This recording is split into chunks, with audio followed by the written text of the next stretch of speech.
The man's voice cracked over the phone, trembling with grief. "I don't care how much it costs, doctor. Just save her, please. Don't let her die."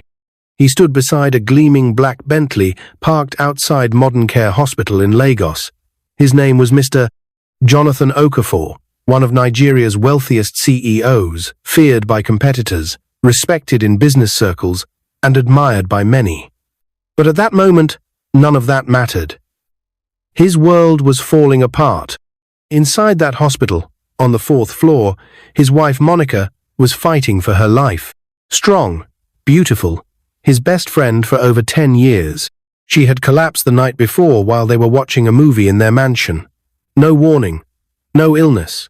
Just suddenly, she gasped, clutched her chest, and went limp in his arms. They had rushed her to the hospital immediately, and the doctors had done everything they could. But Monica had not moved. She was unconscious, pale, fading. Yet, the strangest thing of all was what the doctors told him medically. She was fine. Every test was normal. There was no explanation, no disease, no injury, just something spiritual. And that's what broke him the most. People had always seen Jonathan as a man who could fix anything with money. Yet here he was, powerless. As he ended the call, wiping his tears, a small voice spoke behind him. "I can help her." He turned slowly. Standing a few steps away was a young girl, barefoot and dusty, with a worn-out ash-colored gown that looked like it had never been washed. Mud clung to the edges. Her natural hair was scattered and wild, and her face was dry and tired. She looked like someone who hadn't eaten in days. "My name is Amaka," she said quietly, "and I can help your wife." Jonathan blinked, confused. For a second, he thought the stress was making him hallucinate. "What did you say?" he asked. "I can heal her," Amaka repeated, her voice calm. Jonathan looked her up and down. Her dress was barely holding together, her skin was dusty, and her eyes had dark circles underneath. She looked no older than 15.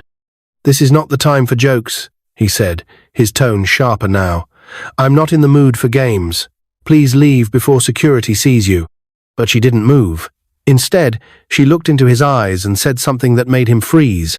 "Please, I know I look like nothing, but I promise I can help her. Just give me one chance." Jonathan stared at her. Everything about this moment felt strange, bizarre even. But something in her eyes, something gentle yet unshakable, made him pause. He turned and looked up at the hospital, then back at her. "Follow me," he said quietly. Together, they walked into the hospital.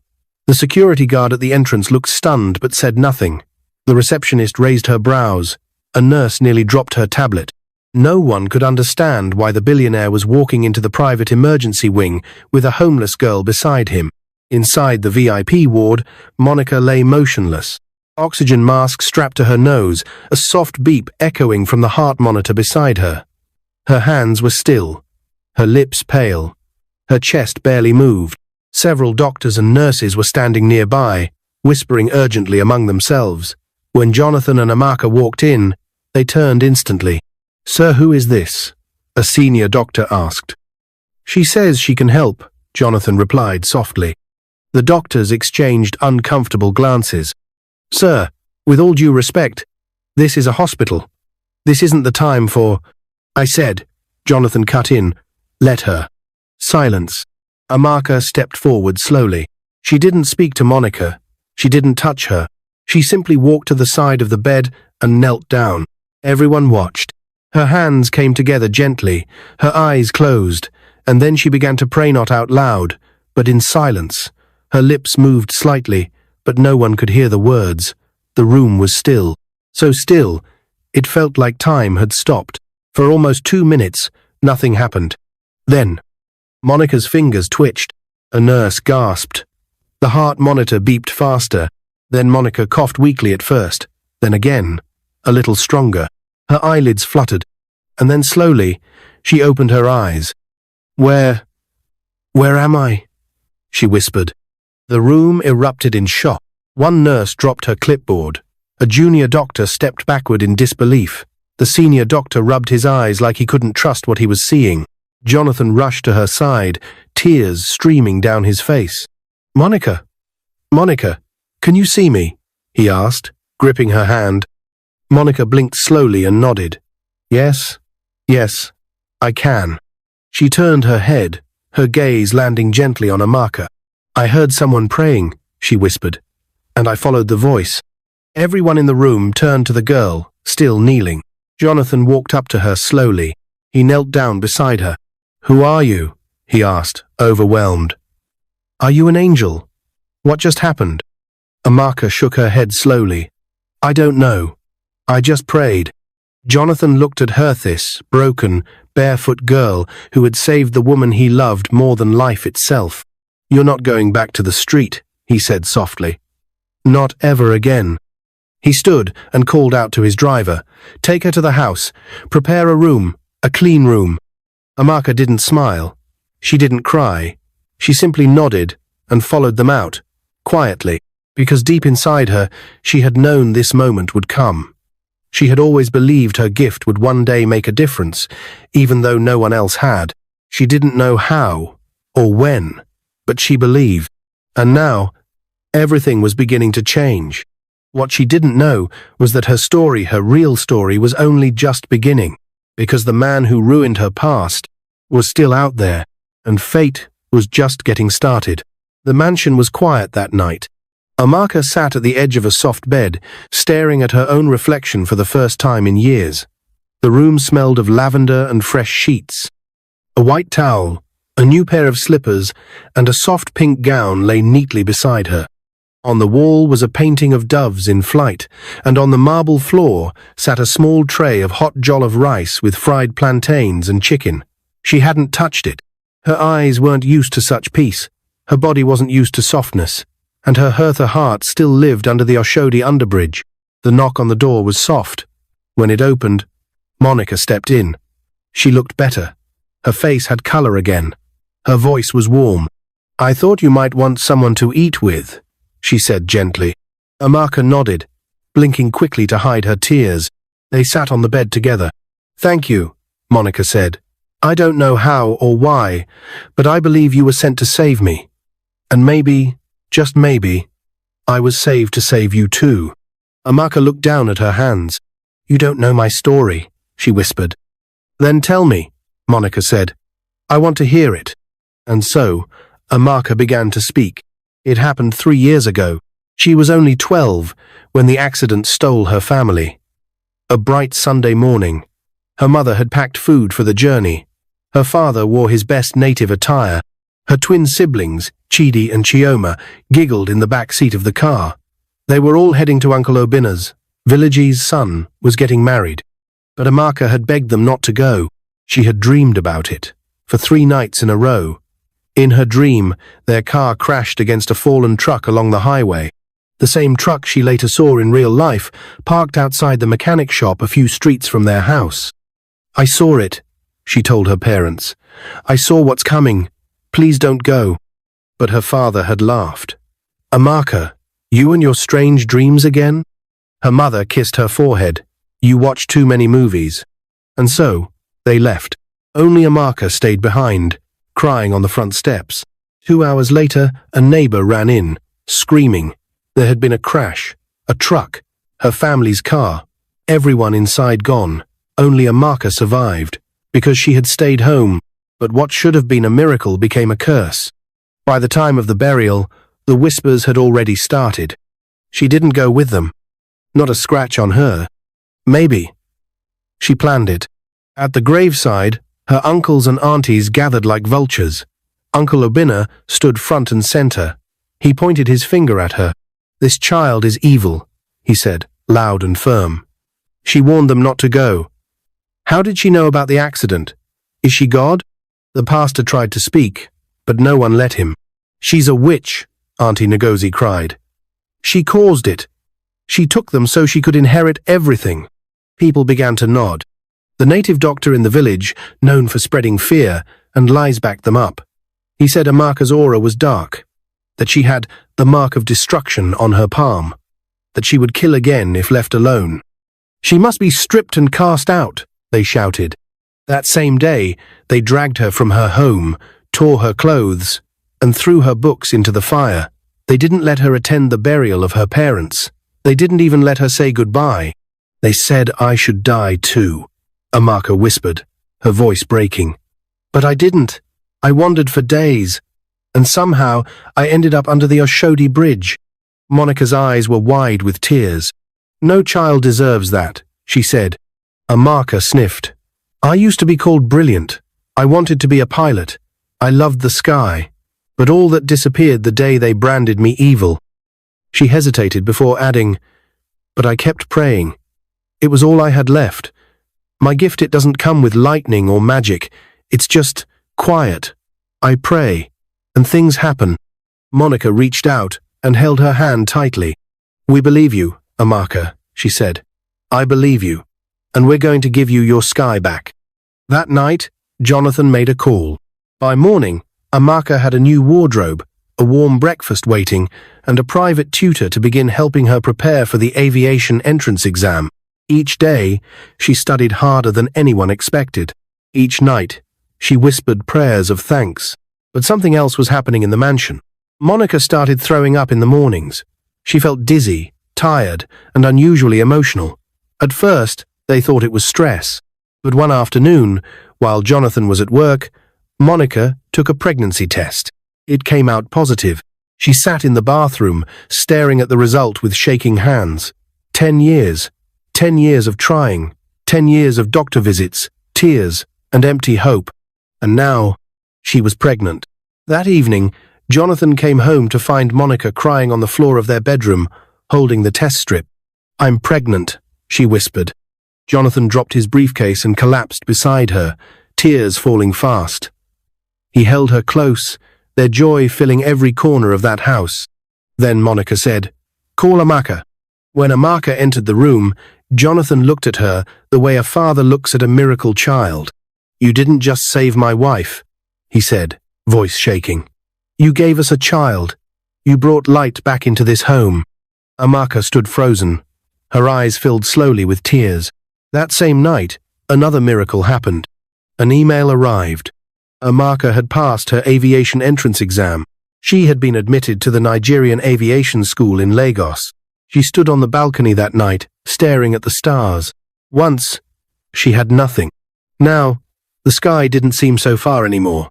But as she turned to go back inside, she noticed something strange, a black car parked across the street. Inside it, a man sat smoking, watching the mansion. It was Uncle Abena, and he was smiling. The coldness of the man's smile lingered in Amaka's mind all night. She couldn't sleep. She sat upright in her bed, staring at the curtains dancing slightly in the night breeze. Her heart beat faster with every passing minute. Her eyes kept drifting to the window, to the road where the black car had parked hours ago. Was it really him, Uncle Abena? The same man who had ordered her thrown out like trash? The same man whose son's wedding her parents had died trying to attend? The man who pointed at her with fire in his eyes and called her evil? She had seen his face clearly this time. The same proud smirk, the same traditional red cap, but older now, and colder. What did he want? Why was he watching the mansion? And more importantly, how did he know she was here? The next morning, Jonathan knocked gently on her door. He noticed the dark rings under her eyes and the untouched plate of bread and tea on the tray beside her bed. You didn't sleep? Amaka hesitated. I saw someone yesterday. Outside. Jonathan stepped in, curious.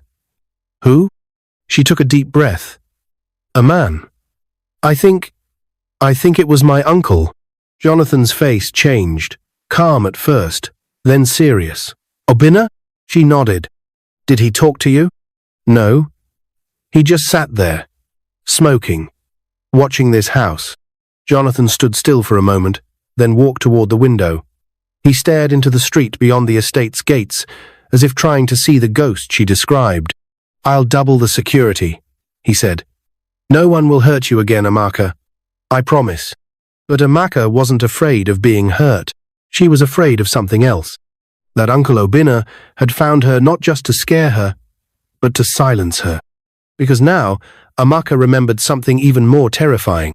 3 days after the crash that killed her family, Before the burial, Amaka had heard her uncle whispering to someone behind the compound. She had been sitting alone, hugging her knees when his voice drifted in through the bushes. She warned them not to travel.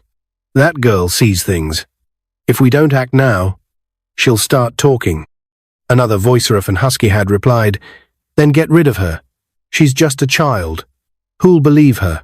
That moment had burned into her memory, but she was too scared back then, too broken. And now, years later, they were back, watching, waiting. That evening, Monica and Jonathan took Amaka out to a quiet beach to celebrate her aviation admission. The waves were soft. The air was warm. They walked barefoot along the shoreline, laughter rising and fading with the breeze. "I can't believe how fast things have changed," Monica said, holding her baby bump gently. "From hospital bed to pregnancy, from street girl to pilot, to be, God really has his own timing." Amaka smiled faintly, but the joy didn't fully reach her eyes. Jonathan noticed. "What's wrong?" Amaka hesitated. Then, as gently as she could, she asked, "If someone hurt you years ago, would you forgive them if they came back?" Jonathan didn't answer immediately. He bent down, picked up a smooth white stone, and threw it across the water. "Forgiveness," he said quietly, "is not forgetting, but sometimes it's healing. For you, not them." He turned to her, his eyes warm. "But forgiveness doesn't mean letting someone hurt you again, especially not someone as evil as Abena." Amaka blinked, her chest tightening. She wanted to forget, to focus on the good, to prepare for aviation school, for the skies, for the second chance she had been given. But she also wanted truth, justice, and deep down, she wanted Uncle Abena to answer for what he did. 2 days later, while Amaka was packing for her orientation camp at aviation school, something unexpected happened. The security guard at the mansion gate brought in a parcel no name, just a small brown envelope. Inside was a picture, old, wrinkled, and painful. It was the last photo taken of Amaka's family before the crash. Her father, her mother, the twins, and her, all smiling. On the back, scribbled in red ink, were 4 chilling words. "You should have died." Amaka dropped the photo and stumbled back. Jonathan rushed in when he heard her scream. He picked up the envelope, read it, and his jaw clenched. "This is a threat," he said. "He's watching. He knows where you are, but we're not going to hide." He called his private investigator immediately. "I want full surveillance," he ordered. "Find out who sent this. And if it's Abena, I want to know everything. Now." Amaka stood in the corner, her fingers shaking, her breath shallow. Why now? Why couldn't he just leave her alone? Later that night, Amaka prayed again, not for herself, but for courage. She prayed to be strong enough to face her past and not let it destroy her future. She didn't know that, while she prayed, a car was being set on fire in a compound in Enugu. It was a black car. Abena's car. Someone had silenced it, but not him. The message had been sent, but the game had only just begun. The flames danced violently in the night sky, casting an eerie glow over the quiet Enugu estate. Neighbors rushed out of their houses, gasping as the black Toyota Camry burned to ash in Abena's driveway. Firefighters arrived too late. The car was completely destroyed. But to Abena, it wasn't just a car. It was a message. His hand trembled as he picked up the note pinned to his compound gate with a knife. "She's not alone anymore." His jaw tightened. Sweat trickled down his forehead. The girl Amaka had become more than a threat. She was now a symbol. One he had tried to erase. And now, somehow, she had returned. Not as a beggar, but as a hero. It wasn't just fear that gripped him now. It was the realization that all his carefully buried secrets were beginning to rise. Back in Lagos, Amaka sat quietly in the study room with Monica, her hands gripping a pen as she revised aviation principles. But her mind wasn't in the books. She was distracted. Since the envelope arrived, Amaka's nightmares had returned. Each night, she'd wake up sweating, gasping, seeing flashes of the accident, hearing her siblings scream, and feeling helpless again. Monica noticed.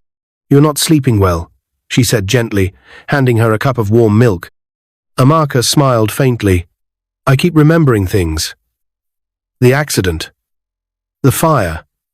My uncle's voice. Monica placed her hand over hers. You're safe now, Amaka. I promise. No one will hurt you. But Monica didn't know what Amaka had remembered just hours earlier. A hidden memory. A detail she had long buried in her subconscious. The night before the trip, Amaka had been outside their home, collecting water in a small bowl when she saw him, Uncle Abena, standing in the corner with a mechanic. She had hidden behind the bushes and watched.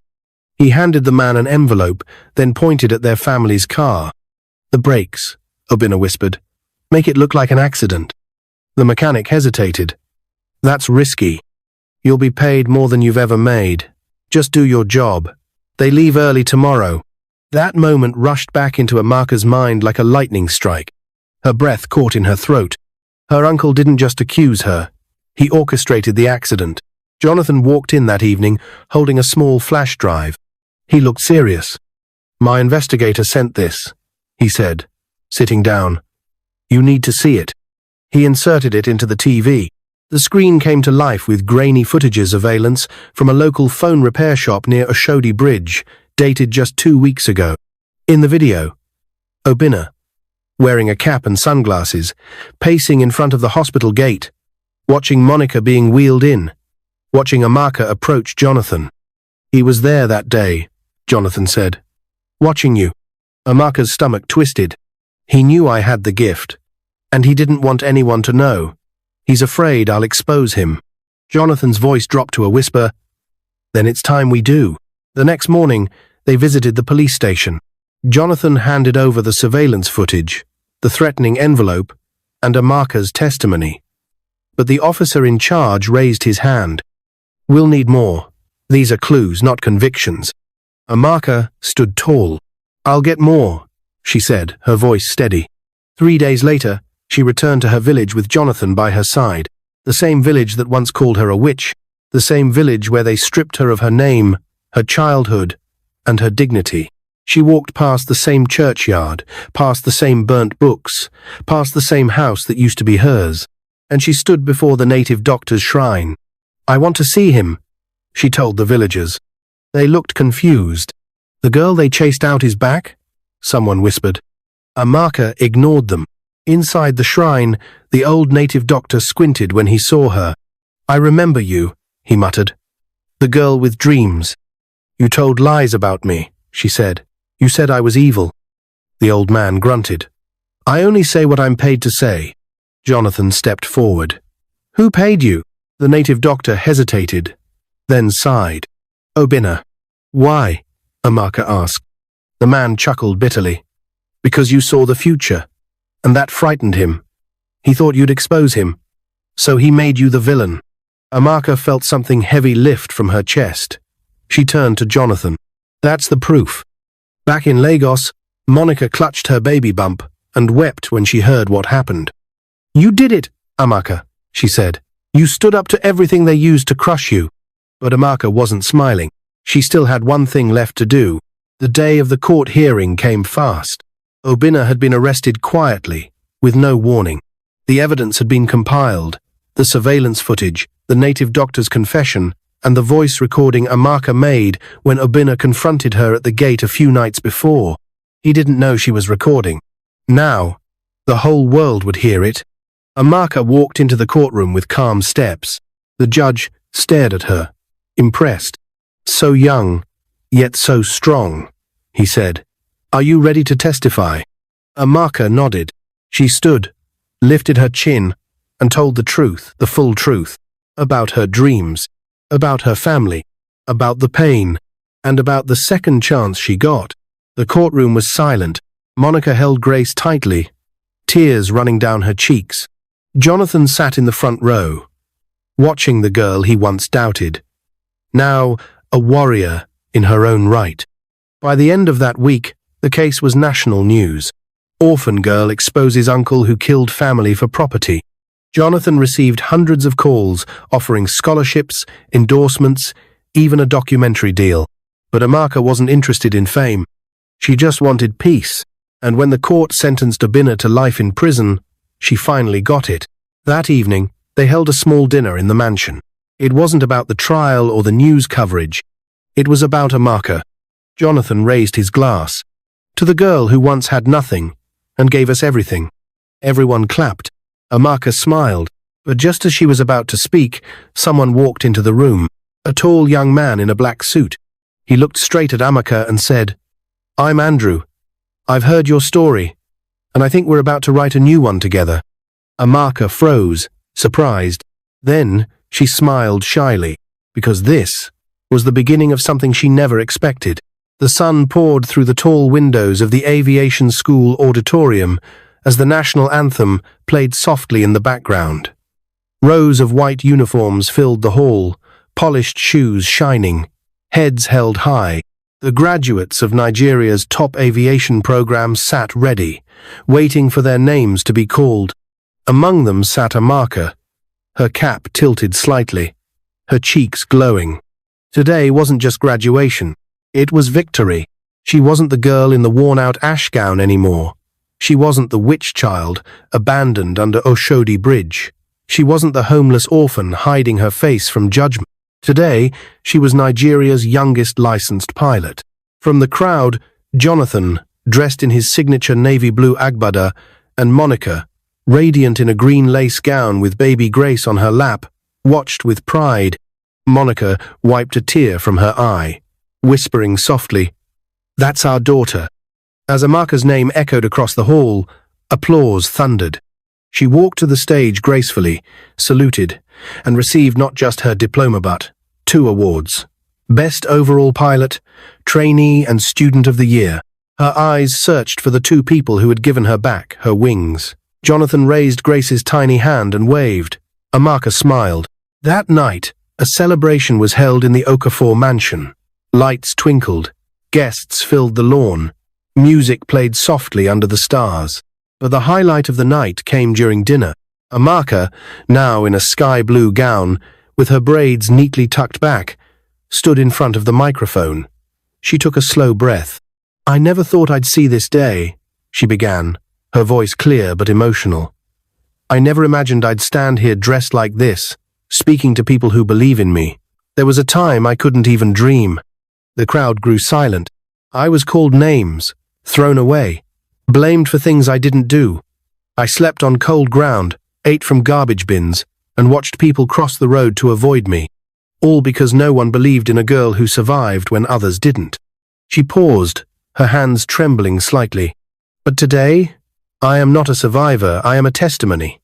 A testimony of what happens when someone dares to believe in the forgotten. Mr. Jonathan, Mrs. Monica, you didn't just save me, you rebuilt me." Monica sobbed openly now. Jonathan bowed his head, lips pressed tightly together. Amaka smiled through her tears. "And to every child out there who's been told they're worthless, cursed, or too broken to be loved, you are not. You are a miracle waiting to be seen. I was rescued by kindness, covered by grace, and lifted by silent prayers. And I promise to spend my life doing the same for others." The audience erupted in applause. Later that evening, as the crowd mingled and laughter filled the garden, Andrew, the young aeronautic engineer she had met at the seminar in Abuja, found her by the rose bush. "You always make people cry," he teased, handing her a mock tissue. Amaka chuckled. "It's not on purpose. I guess I'm just full of stories." He leaned in closer. "Maybe we should write the next one together." Amaka blushed. 1 year later, she walked down the aisle in a shimmering white gown.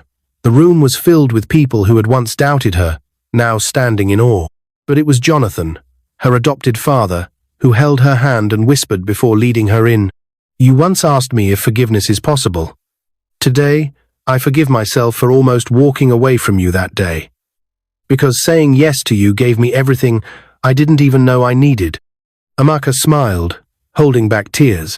And as she walked forward, step by step, her gown trailing behind like a runway, the crowd rose in celebration. The orphan girl once accused of evil was now soaring, with grace in her arms and a future in her hands. If you like this story, comment, share, and subscribe to our channel for more interesting stories.